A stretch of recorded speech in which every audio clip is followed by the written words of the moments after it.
बजी है चंद सांसे या नबी तशरीफ ले आओ कि रस्ता तक रही है आपका बीमार की चौखट।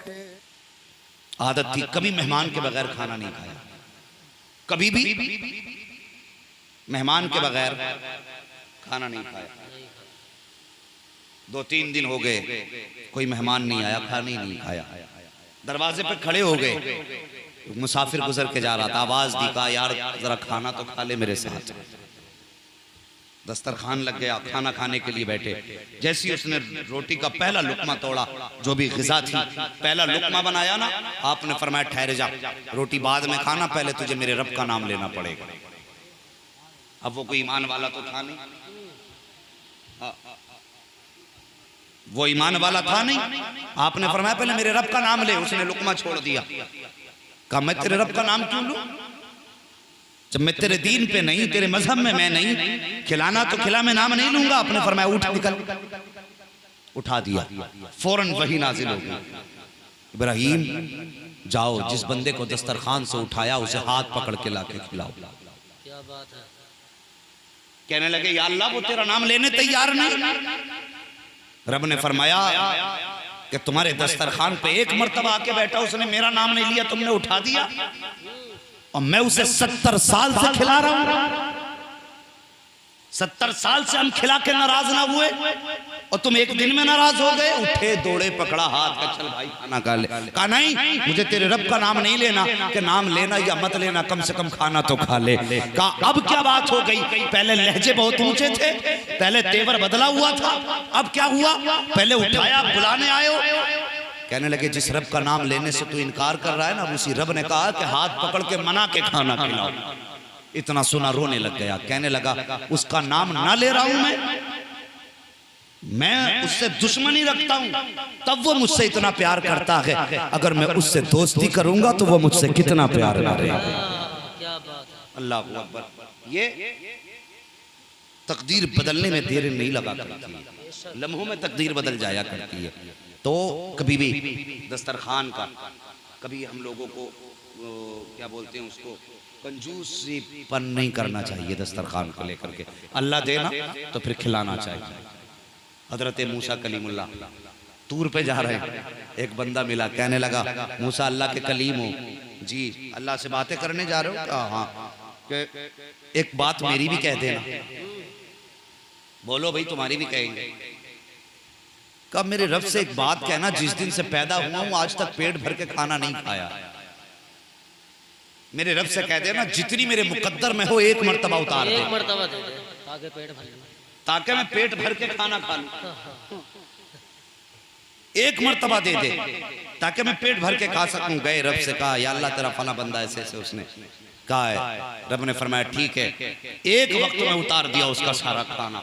उसने जितना खाया गया खाया, जब बाकी बचा उसने भूखे तलाश किए, कहा यार ये भी अल्लाह के बंदे हैं, बाकी बचा उन्हें लुटाना शुरू कर दिया।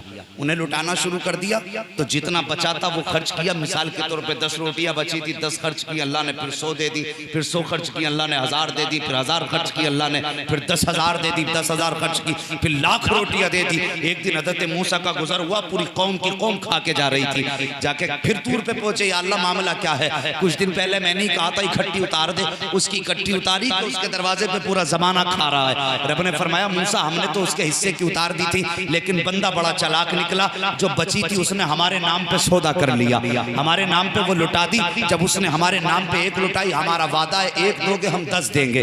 जब उसने 1 दी हमने 10 दी, जब उसने 10 लुटाई हमने 100 दी, जब 100 लुटाई हमने 1000 दी। जैसे जैसे वो बढ़ाता जाता है ऐसे ऐसे हम भी बढ़ाते जा रहे हैं। तो आदमी अमीर बनना जानता ही नहीं। हाँ, मेहरबानी करो, अल्लाह ने तौफीक दी है, काम और करना। अल्लाह अगर देना तो बच्चों को खिलाया करो, अच्छा खिलाया करो। बच्चों को अच्छा खिलाना भी ये भी एक इबादत है, लेकिन मेहरबानी करना, अच्छा बना करके उसकी खुशबू इतनी तेज मत करना कि पड़ोस में अगर कोई गरीब रहता हो उसकी नाक तक उसकी खुशबू पहुंचे और बच्चे अपने बाप से गोश्त का सवाल कर बैठे और बाप उनकी जरूरत पूरी ना कर सके। ये भी हमारा इस्लाम इजाजत नहीं देता। अगर आपके पड़ोस में इतना गरीब बंदा रहता है कि जिसकी हैसियत गोश्त की नहीं है, तो मेहरबानी करना उस बंदे के घर, अपने घर से थोड़ा सा प्याली में गोश्त भिजवा दिया करो। जो भी अच्छी चीज बने उस गरीब के घर भिजवा दिया करो। खुदा की कसम, गरीब के बच्चे खाएंगे, दुआ करें न करें, तुम्हारा दिया हुआ खाना उनके हलक से उतरेगा, दुआ खुद ब खुद दिल से निकल के अल्लाह के अर्श पे जाके टकरा जाएगा। आ रही है बकरा ईद, देखना कितनी लोग डंडी मारेंगे इसमें। हाँ, 8-8 दिन तक बकरा ईद का गोश्त चलता। अब तो लाइट की मेहरबानी है, 15 दिन चलाएंगे, सड़ा के खाते है। और देंगे भी किनसे? जिनसे ताल्लुकात होते। जाओ भाई, आकिल भाई के यहाँ देखा हो, हमारे साड़ू लगते। बंदा गरीब नहीं ढूंढना, हमें रिश्तेदार ढूंढने। ओ यार, हमें मालूम है आकिल वो आदमी है, हफ्ते में 8 दिन गोश्त खाता है, तो हमें उसे ढूंढना है जिसको महीने में 1 बार गोश्त मिलता हो। और 4 बोटी प्याली में रख के मेहरबानी नहीं करनी है। 3-3 बोटी बांटते फिर रहे मोहल्ले में। और शर्म कर यार, 3 बोटी लेके गया, मैं कहता हूं 10 घर मत लेके जा, 3 घर लेके जा, लेकिन इतना लेके चला जा कि तेरे अकेले के घर से गए हुए गोश्त से उसके बच्चों का पेट भर जाए। नाम करने की जरूरत क्या? 10 घर गोश्त बांटा, 3 घर बांटो, 3-3 बोटी नहीं, कम से कम इतना दे दिया करो कि उसके घर का एक वक्त का खाना बन जाए। और कितनी बार तो ऐसा होता है कि किसी के घर में 1 बोटी नहीं पहुंच पाती। लोग कहते हैं ओ उनके यहाँ तो फलाने पहुंचा दिया होगा, उनके यहाँ तो फलाने पहुंचा दिया होगा। और जो कह रहा ना उसके यहाँ फलाने पहुंचा दिया, और ना फलाने पहुंचाया ना हमने पहुंचाया, उस बंदे के घर बकरीद के दिन भी दाल बन रही है। ये बकरीद की कुर्बानियां खाने के लिए नहीं है, ये अल्लाह के नाम पे लुटाने के लिए होती है।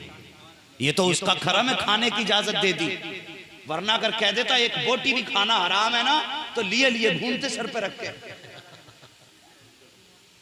हाँ नवाब भाई, सर पे लिए घूमते, बुलंदे बंदे मिलते बकरीद के दिन, नमाज में कम, गलियों में ज्यादा घूमते, कोई गोश्त लेने वाला ना मिलता।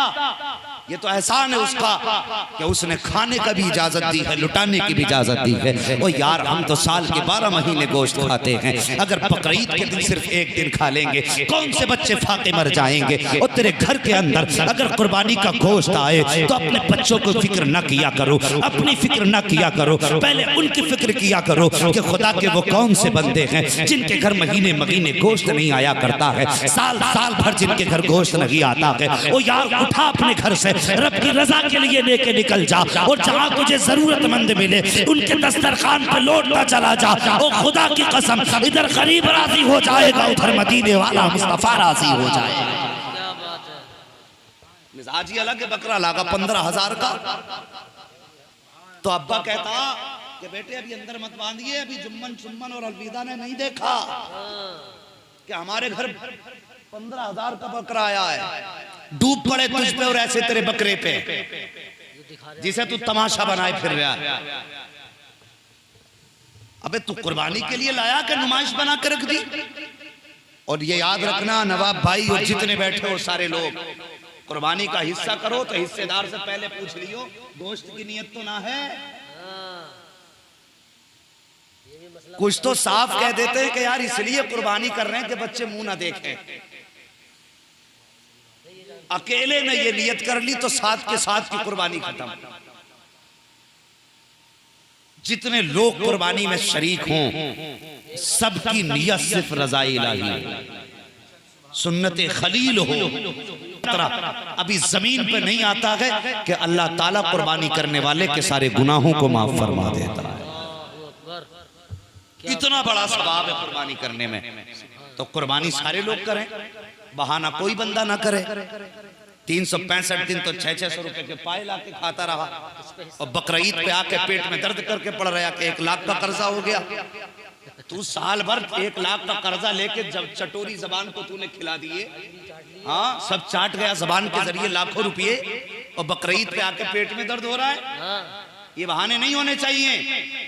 अल्लाह तौफीक दे तो कुर्बानी जरूर करें। करेंगे इंशाल्लाह। इंशाल्लाह। और जो ना करेगा कान पकड़ के उससे करवाएंगे भी इंशाल्लाह।